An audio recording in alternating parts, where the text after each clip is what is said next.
Hi friends, welcome to Jayarudra channel Anju's kitchen.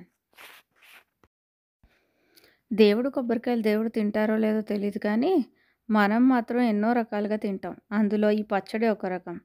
Idli, dosa, అన్నం దేనికైనా చాలా అద్భుతంగా ఉంటుందండి. ఇంకా చేసుకునే రెసిపీ చూసేద్దాం. చిన్నగా కట్ చేసుకున్న కొబ్బరి ముక్కలు, చిన్న నిమ్మకాయ సైజ్ చింతపండు, కొన్ని వెల్లుల్లి రెబ్బలు, ఒక 10 ఎండుమిరపకాయలు, చిన్న బెల్లం ముక్క. ఇంకా స్టవ్ వెలిగించి స్టవ్ మీద బాండీ పెట్టాలండి. వేడెక్కిన తర్వాత ఒక 3 టేబుల్ స్పూన్ ఆయిల్ వేయండి. దానిలోని ఫస్ట్ ఎండుమిరపకాయలు వేసేసుకోండి. అది వేసేసుకొని అటు ఇటు బాగా వేగిన తర్వాత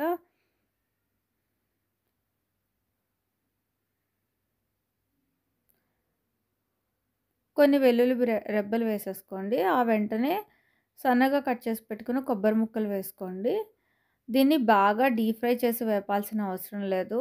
కాస్త వేడెక్కే విధంగా అటు ఇటు కదుపుకుంటే చాలండి. పచ్చివాసన కొంచెం పోతే చాలు. ఆ తర్వాత కొంచెం నిలువ ఉంటుంది పాడవకుండా, అది ముఖ్యంగా. ఇప్పుడు దానిలోనే కొంచెం చింతపండు కూడా వేసేస్తే మెత్తబడిపోతుంది. మిక్సీ మెత్తగా అయిపోతుంది. ఇప్పుడు అలా వేపుకునే మిశ్రమాన్ని మిక్సీ జార్లో వేసుకోండి.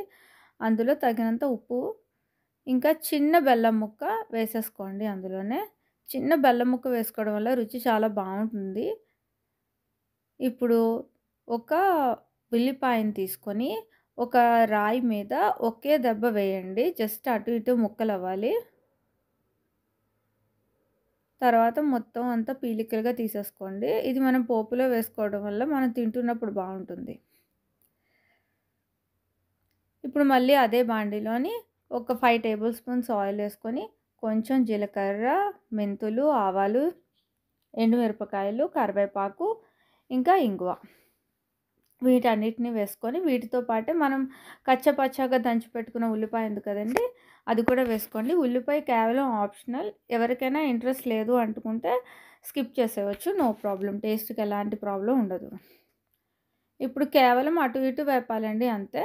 దానిలో పచ్చడి వేసేసుకొని ఉప్పు, కారం అంతా సరిసమానంగా చూసుకోండి. అటు ఇటు వేపేసామంటే చాలా సులభంగా చాలా రుచిగా ఉండే కొబ్బరి పచ్చడి మనకి సిద్ధమైపోతుంది. Thanks for watching.